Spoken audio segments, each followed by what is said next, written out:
Here's the hard truth. People don't necessarily want you to succeed. And the bigger your dream, the more people that are going to come out of the woodwork to try to stop you. As Oliver Emberton said, the only way to avoid pissing people off is to do nothing important. But if you're striving for something important, if you're trying to make real change, if there's something in your life that you are absolutely hell-bent to make happen, you have got to understand that you're going to be fighting against something. People are going to be pushing back against you, and it is going to be your ability to hold true to that vision that's going to determine whether you can pull it off. And as Victor Hugo said, you have enemies? Good. It means you stood up for something at some point in your life. And that's what people miss. They somehow want to get through this unscathed. They somehow hope that with this grand change that they want to make, that people just fall in love, that they see your vision, that they fall in line behind you, and that they want you to lead them. That's not the way that people work.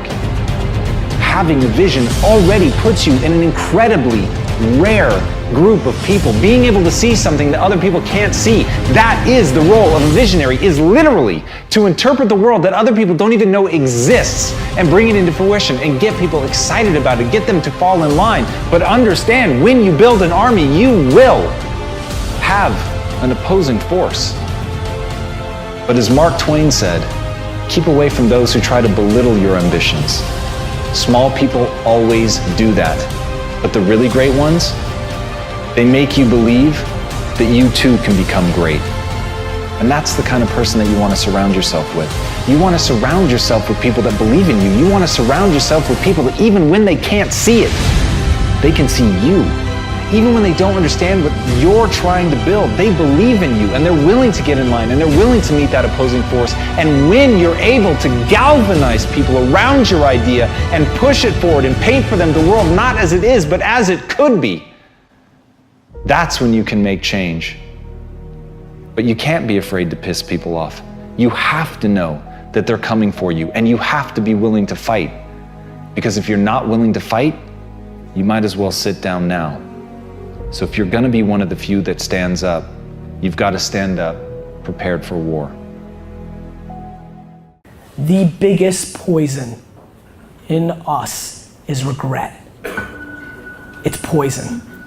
And I push so hard, and will, through my vehicle, which isn't meditation, which isn't health and wellness, which isn't nonprofit. My vehicle's business. I can't help it. It's what I love. I love building businesses. I love competing with you. I want to beat you. I love that game. But through that vehicle, I will always push a lack of regret and awareness to how good it really is. You're more than welcome to tell me about how bad it is or why you can't, because or what, but it's just not true. Because if anybody ever did it, then you can too. Stop making excuses. Stop complaining. Nobody's listening. They may pretend they're listening. The market doesn't care. What you need to do is make one person happy, you. Then you can make everybody else happy. You know why I like making people happy? Because I'm already happy. And so I implore you to take this last little rant and really look at your fucking face and understand, are you doing the things that are putting you in a position to succeed? Not just in the business world, but in life. Because it's super important, because boy, when you're happy in life, your fucking business can roll. And so I'm just trying to figure it out.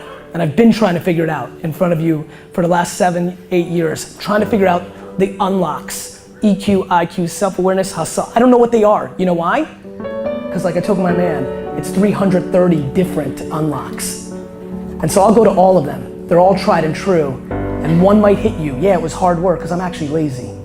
I talk a good game, but I'm full of shit. Or it might be something else, but fuck, one. And so, you decided to sit? You're into this, right? It's good, right? This is some good shit. You're gonna remember this? I do. Good. One fucking life. One life, my friends, one time. And honestly, I'll leave you with this because a lot of you need it. How you make your money is more important than how much you make. going to tell you something that every successful person has to do, including you. Believe it or not, every successful person in this world has jumped. I'm going to tell you what I mean by that. You are going to have to jump. You cannot just exist in this life. You have got to try to live. If you are waking up thinking that it's got to be more to your life than it is, man, believe that it is. Believe in your heart of hearts that it is. But to get to that life, you're going to have to jump. Now, I'll tell you why I call it jumping. See, God, when he created all of us, he gave every last one of us a gift at birth. He never created a soul without endowing them with a gift. You just got to quit looking at gifts as running, jumping, singing, dance. It's more than that. It's if you know how to network, if you can connect dots, if you draw, if you teach. Some of y'all fry chicken better than anybody else, bake pie. Some of you cut hair, color hair. Some people do grass. I got a partner, man. Never wanted to go out with us because we stayed out too late. Come on, man, go out with. Now I got to get up early, Mom, cutting Miss Johnson grass. We kept laughing at this dude, cutting grass. How much they pay you? He got a landscaping company in Cleveland worth $4 million. Because all he do is cut grass. But he was gifted at it. I got a partner on a detail shop, make $800,000 a year detailing cars. He got 6 mobile trucks running around. $800,000 a year. All he do is detail cars. That's his gift. That's what he loved to do. You've got to identify that gift. Now listen to me. When you see people in life, when you're standing on the cliff of life and you see people soaring by, when you see people soaring, going to exotic places, you hear about them doing wonderful things. Maybe you look up the street and your neighbor just gets a car every year, every 2 years. You know, how is he doing that? Have you ever thought, maybe this person right here has identified their gift and is living in their gift? Because your Bible says, your Bible says your gift will make room for you. Your gift, not your education. You go get an education, that's nice. But if you don't use your gift, that education only gonna take you so far. I know a lot of people got degrees, man, they ain't even using them. It's your gift. But the only way for you to soar is you got to jump. You got to take that gift that's packed away on your back. You got to jump off that cliff and pull that cord. That gift opens up and provides the soar. If you don't ever use it, you're gonna just go to work. And if you're getting up going to work on a job every day that you hate going to, that ain't living, man. You just existed. At one point in time, you ought to see what living's like. But the only way to see what living like, you gotta jump. And here's the problem. I'm gonna just be real with you. When you first jump, let me tell you something. Your parachute will not open right away.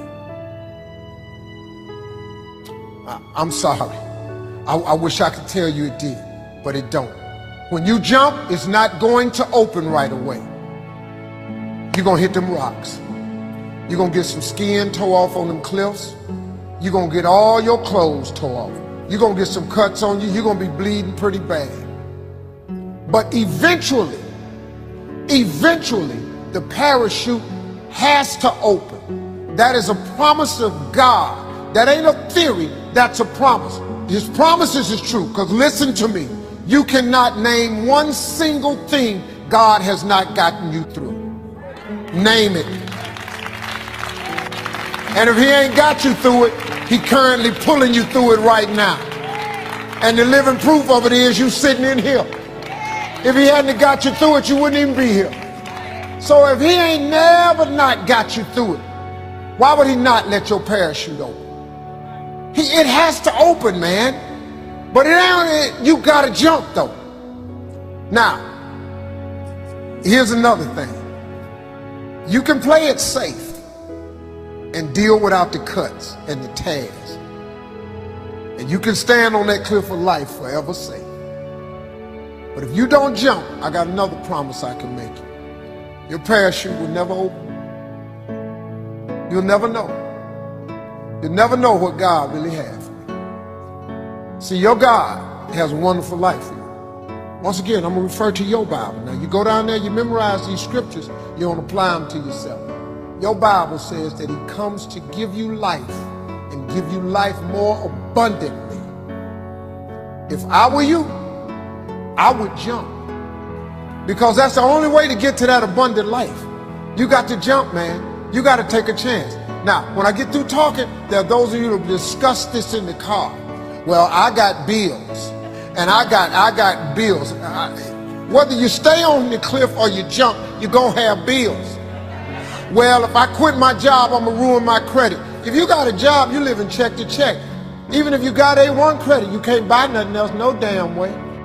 Do yourself a favor, man. Before you leave this world, before you die, jump. Just jump one time.